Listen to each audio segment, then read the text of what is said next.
창세기 46장 28절부터 34절 말씀입니다.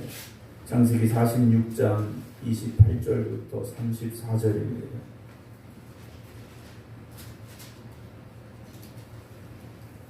야곱이 유다를 요셉에게 미리 보내어 자기를 고센으로 인도하게 하고 다 고센 땅에 이르니 요셉이 그의 수레를 갖추고 고센으로 올라가서 그의 아버지 이스라엘을 맞으며 그에게 보이고 그의 목을 어긋맞춰 안고 얼마 동안 울매 이스라엘이 요셉에게 이르되 네가 지금까지 살아있고 내가 네 얼굴을 보았으니 지금 죽어도 족하도다. 요셉이 그의 형들과 아버지의 가족에게 이르되 내가 올라가서 바로에게 아뢰어 이르기를 가나안 땅에 있던 내 형들과 내 아버지의 가족이 내게로 왔는데 그들은 목자들이라 목축하는 사람들이므로 그들의 양과 소와 모든 소유를 이끌고 왔나이다 하리니 바로가 당신들을 불러서 너희 직업이 무엇이냐 묻거든 당신들은 이르기를 주의 종들은 어렸을 때부터 지금까지 목축하는 자들이온데 우리와 우리 손주가 다 그러하니이다 하소서.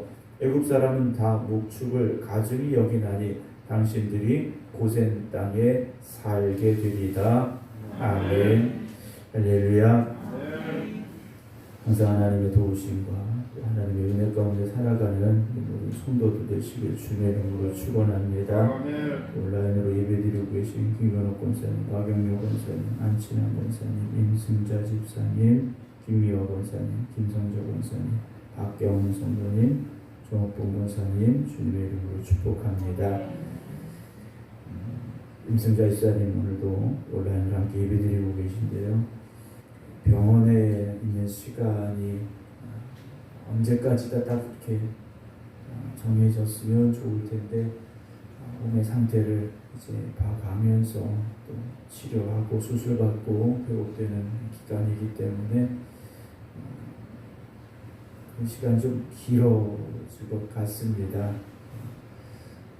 우리도 안타깝지만 아마 집사님의 마음은 더 힘들 수도 있고 그 시간이 참 더디게 느껴질 수도 있을 텐데요.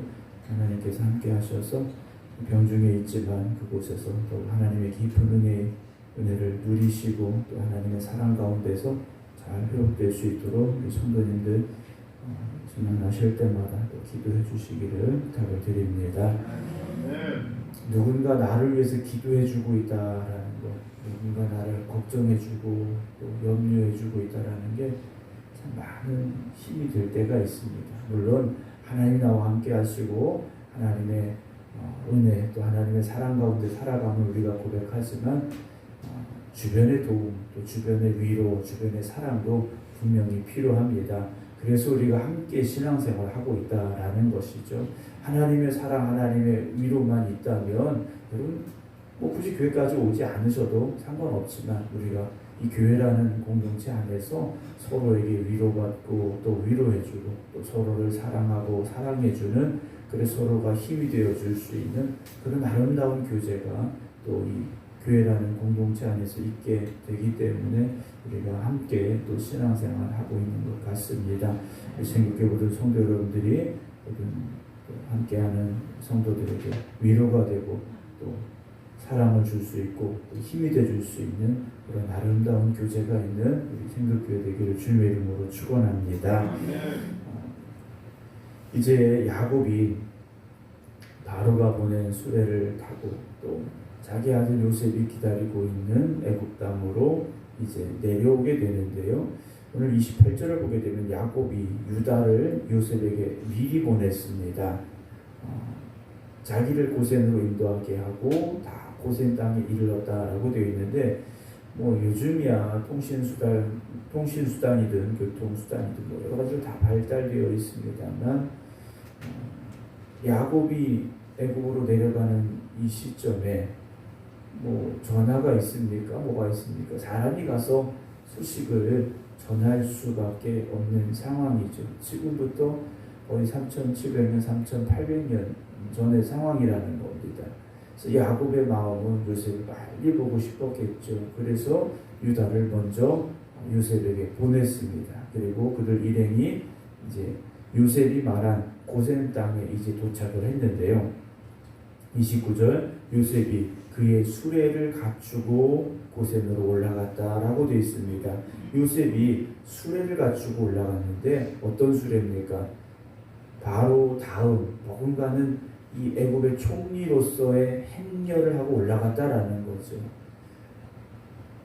가나안 땅에서 애굽으로 팔려올 때는 노예로 팔려왔는데 이제 그는 애굽의 총리가 되었고 자기 아버지를 만나러 가는 그 길에 총리로서의 의복이든 수레든 다 갖추고 올라갔다라는 거죠. 그리고 거기 가서 그의 아버지 이스라엘을 맞으며 그에게 보이고 라고 되어 있습니다. 아버지에게 자신이 어떤 지금 위치에 있는지 어떤 사람이 되었는지를 그대로 보여줬다라는 거죠. 떠나있던 세월 동안 아버지 야곱은 자기가 죽은 줄 알았을 것이다라는 것이고, 그리고 그로 인해서 야곱은요 하루하루가 어찌 보면 참 살기 힘든 그런 시간이었을 것입니다. 그런 아버지 야곱과 아들 요셉이 이제 서로 만났습니다. 그리고 그의 목을 어긋맞춰 안고 둘이 끌어안고 얼마 동안을 울었다라고 되어 있죠. 그 20년이 넘는 세월 동안 그들의 마음속에 쌓여있던 아픔이 얼마나 컸겠습니까? 아버지 야곱은 야곱대로, 또 요셉은 요셉대로 그들 마음속에 쌓여있는 아픔들이 참 많았을 거라는 거죠. 생각해보면 여러분들의 마음속에도 쌓여있는 그런 아픔들이 있을 수 있을 겁니다. 세월을 살아오면서 다 기쁘고 즐겁지만은 않지 않습니까? 사람과 사람이 마주하다 보면 상처받을 때도 있고 또 여러 가지 삶을 살아가는 상황 속에서 만난 우리에게 찾아온 힘든 순간들도 분명히 있을 거라는 거죠. 그걸 다 떨쳐버리고 산다? 그건 어려울 수 있습니다. 그래서 누구든지 마음 한편에는 그런 쌓아둔 아픔도 있고 걱정도 있고 근심도 있고 이런 것들이 마음 한편에는 다 쌓여 있다라는 거죠. 여러분 하나님 앞에서 다 내려놓으시기 바랍니다. 하나님 앞에서 우리의 쌓여있는 그런 남들에게 말 못할 그런 일들도 있지 않습니까? 그러나 하나님 앞에 여러분들이 다 내려놓으시고 때로는 홀로 있는 그런 조용한 시간에 때로는 눈물을 흘릴 수도 있는 거고요. 하나님 앞에 다 맡기시고 내려놓으시기 바랍니다. 우리가 그런 것들을요 다른 데 가서 할 수 없지 않습니까? 하나님 앞에 내려놓으시기 바랍니다. 내려놓으시고요. 여러분 하나님의 은혜와 사랑으로 다시 회복되는 여러분들이 되시기 바랍니다. 제가 아는 정신건강의학과 선생님이 있는데 오랜만에 한번 만나게 됐어요. 그런데 한 6달 만에 만났는데 그 선생님 얼굴이요 그 6달 만에 제가 걱정스럽게 생각할 정도로 바뀌었더라고요. 그분 입장에서 하루 종일 마음에 상처가 있는 사람들이 얘기를 들어주다 보니까 아마 본인도 힘든 것 같아요. 그래서 전에는 만나서 이 얘기도 하고 그랬었는데 참 제가 걱정이 됐어요. 저분도 쌓여있는 게 많을 텐데 정신과 의사들도 자기들끼리 모여서 한 번씩 이 자기 안에 쌓여있는 것들을 얘기하고 또 치료받는 그런 프로그램도 있긴 한데 그분에게 참 많은 그런 스트레스가 쌓여 있겠다라는 생각을 가질 정도로 제가 걱정스러운 마음을 가지고 왔는데요. 여러분 세상에 살다 보면 얼마나 많은 일들이 있습니까? 그런데 하나님 앞에 가지고 나와서 내려놓으시기 바랍니다. 예수님께서 수고하고 무거운 짐이라고 말씀하시지 않습니까? 세상을 살면서 우리는 그런 수고하고 무거운 짐을 지고 살아갈 수밖에 없어요. 근데 딱 그만큼만 지고 살면 어쨌든 살아갈 수 있을 텐데 그 무게가 날마다 더 무거워진다는 게 문제지 않습니까? 생각할 게 더 많아지고 걱정할 게 더 많아지고 고민할 게 많아지고요. 그런 무거운 짐을 오늘 새벽도 기도하는 이 시간에 내려놓고 가시기 바랍니다. 내려놓고 나가면 또 쌓일 수 있겠죠. 또 내려놓으시고 하나님과 함께하는 그 시간 가운데서 여러분들이 회복되시고 또 위로받고 새로운 힘을 얻을 수 있기를 주의 이름으로 축복합니다. 30절에 이스라엘이 요셉에게 이렇게 말합니다. 네가 지금까지 살아있었다. 그래서 내가 네 얼굴을 봤다 라고 말하죠. 이 말 속에 얼마나 많은 감정이 담겨져 있겠습니까? 그래서 야곱이 이렇게 말해요. 내가 지금 죽어도 족하다. 내가 지금 죽어도 여한이 없다 라고 말하지 않습니까? 야곱은요 정말 죽은 줄 알았던 이 요셉이 이렇게 살아있고 그것도 애굽의 총리가 되어 있다라는 이 사실 하나가 정말 기쁨이었다 하는 것이죠. 그리고 하나님께서 요셉에게 주셨던 꿈을 그대로 지금 이루게 하고 계시다라는 거죠. 세월이 20년이 넘게 지났지만 하나님이 주신 약속은요 그대로 유효하다라는 거죠. 우리가 하나님의 말씀을 붙잡고 기도한다면 그 말씀은 오늘도 우리에게 유효한 말씀이 될 줄로 믿으시기 바랍니다. 성경에 나오는 이 하나님의 말씀들이요 그 사람에게만 주시는 말씀이 아니라는 것을 오늘 여러분들에게도 주시는 말씀이 되어짐을 믿으시기 바랍니다. 이제 고생까지는 왔는데 앞으로 어떻게 살아가야 되는가에 대한 문제를 해결해야 됩니다.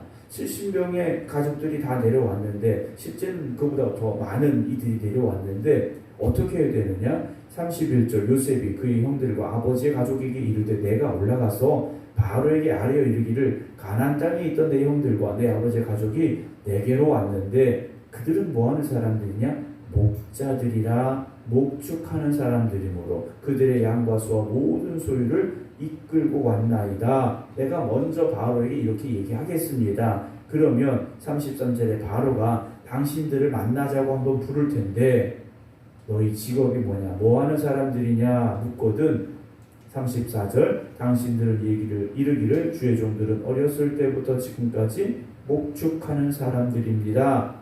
우리 조상들도 다 목축했습니다. 이렇게 대답하세요 라고 요셉이 그들이 말할 대답을 알려줍니다. 왜냐하면 애굽 사람은 다 목축을 가증히 여긴다 라고 요셉이 그들에게 말해주고 있습니다. 애굽 사람들은요 목자들을 꺼렸다라는 거, 천한 사람들이 하는 일로 여겼기 때문에 바로가 있는 그곳에 와서 사는 걸 탐탁치 않게 생각할 것이다. 그러면 고센 땅에 자기들의 양과 소와 짐승들이 다 있다고 하니까 그럼 거기서 잘 살아라 이렇게 얘기할 거니까 이렇게 대답을 하세요 라고 요셉이 대답을 알려줬습니다. 그러면 왜 하필 고센 땅이었습니까? 지난번에 말씀드렸습니다. 요셉이 총리가 되어서 전국을 다 돌아보았어요. 그냥 돌아본 게 아니지 않습니까? 자기의 가족들이 나중에 온다면 어디에 살아야 될 것인가? 사실 땅 보러 다녔다. 우리가 그렇게까지도 생각할 수 있지 않겠습니까? 요셉이 보기에 최적지는 고센이었습니다. 왜냐? 고센은 목축을 하기에 좋은 곳이었고 그리고 이 요셉이 있는 곳과 멀지 않은 곳이고 그렇다고 해서 요셉이 있는 이곳과 문화의 교류가 활발하게 이루어지는 것도 아니고 더 중요한 것은 나중에 이들이 가나안 땅으로 돌아가야 되는데 가나안 땅과 최대한 가까운 곳이었을 것이다 라는 것이죠. 요셉은 애굽에 와서 20년 넘게 살았습니다. 자기가 본 이 애굽이라는 곳은 어떤 곳이겠습니까? 온갖 우상이 또 가득한 곳이에요. 그리고 화려한 곳이고 문화가 발달한 곳이고 만약에 자기의 가족들이 여기 와서 산다면 어떻게 될 것인가 요셉은 뻔히 알고 있다라는 거죠. 근데 바꿔서 생각해 보면요, 그런 상황에서도 요셉은요 하나님을 향한 그 신앙을 저버리지 않았더라는 거예요. 요셉이요 그런 환경 속에서 또 애굽의 총리까지 되었음에도 불구하고 그는 자기가 믿는 하나님을 끝까지 믿고 의지하는 신앙을 지켰더라는 거예요. 노예로 팔려가서 그 집에서도 감옥에서도 그리고 총리가 되어서도요 그는 하나님을 믿는 사람임을 당당하게 내세웠고요. 주변의 사람들이 야 요셉이라는 사람은 그가 믿는 하나님이라는 신이 함께 하셔서 형통하는 사람이구나 이렇게까지 말하는 신앙의 사람이었다라는 거죠. 여러분 우리의 신앙을 어떻게 지켜갑니까? 내가 잘 지켜가야 됩니다. 예배드릴 환경이 되어지고 예배드릴 조건이 되어져서 우리가 그의 신앙을 지켜갈 수 있느냐? 그렇지 않아요. 예배드릴 수 없는 환경이라 할지라도, 기도할 수 없는 환경이라 할지라도, 그럼에도 불구하고 하나님을 찾고 하나님 앞에 깨어 기도하는 여러분들이 되어진다면 하나님도 여러분들과 함께 하시고요, 여러분들이 세상에서 하나님과 함께함으로 인하여서 복된 삶을 살아가는 사람이 되어지게 하시는 하나님의 은혜를 누리게 될 줄로 믿으시기 바랍니다. 오늘도 우리가 세상 속에 삽니다. 세상 속에 살지만 요셉과 같이 믿음 지켜가시기 바랍니다. 그 신앙을 잘 지켜가셔서 오늘도 하나님이 함께 하시고 하나님이 은혜 주시고 하나님이 축복하여 주시는 우리 모든 성도들 되기를 주님의 이름으로 축원합니다. 기도하겠습니다. 세상을 살아가면서 우리에게도 수고하고 무거운 짐이 있음을 고백합니다. 세상에서는 그 수고하고 무거운 짐을 내려놓을 수가 없어서 힘들고 어렵게 때로는 고통 가운데 고민하며 살아가는 저희들입니다. 그러나 오늘도 이 새벽에 저희들을 주님 앞으로 부르시고 또 각 가정에서 또는 병중에서 하나님 앞에 기도하게 하여 주시는 이 시간에 우리의 수고하고 무거운 짐을 내려놓게 하여 주시옵시고 주님이 주시는 참된 안식과 평안함을 누리는 하나님의 자녀들이 되게 하여 주시옵소서. 오늘도 우리와 함께 하시는 하나님과 동행하는 믿음의 길을 걸어가기를 원합니다. 하나님께서 나와 함께 하심을 깨닫고 또 고백함으로 인하여서 오늘도 우리를 이끄시고 우리와 함께 하시는 하나님의 말씀에 순종하며 하나님의 뜻대로 살아가는 저희를 되게 하여 주시어서 우리가 하나님과 함께하는 삶이 세상에서 복된 삶이 되게 하시고 세상에서 하나님이 살아계심을 증거하는 저희들 되게 하여 주시옵소서. 오늘도 이 성전에서 또 각 가정에서 또 병상에서 기도하는 성도들 주님 기억하여 주시옵시고 하나님 은혜의 품 안에 품어 주시옵시고 능력의 발로 붙잡아 주시옵소서. 한 걸음 한 걸음 하나님 인도하여 주시옵시고 한 걸음 한 걸음 새 힘을 허락하여 주시옵소서. 그래서 오늘도 이 하루가 하나님이 나와 함께 하십니다 고백할 수 있는 복된 날 되기를 주의 종 간절히 간구하며 축복하며 기도하오니 하나님 함께 하시고 응답하시고 동행하여 주시어서 오늘도 기도드리는 성도들의 이 하루가 하나님의 은혜 가운데서 복된 날이 되게 하여 주시옵소서. 이제는 우리 주 예수 그리스도의 은혜와 아버지 하나님의 무한하신 사랑하심과 성령님의 감동 감화 역사하심이 오늘도 하나님이 나의 하나님이 되십니다 고백하며 기도드리는 모든 성도들 위해 이제부터 영원토록 함께 하시기를 간절히 축원하옵나이다. 아멘.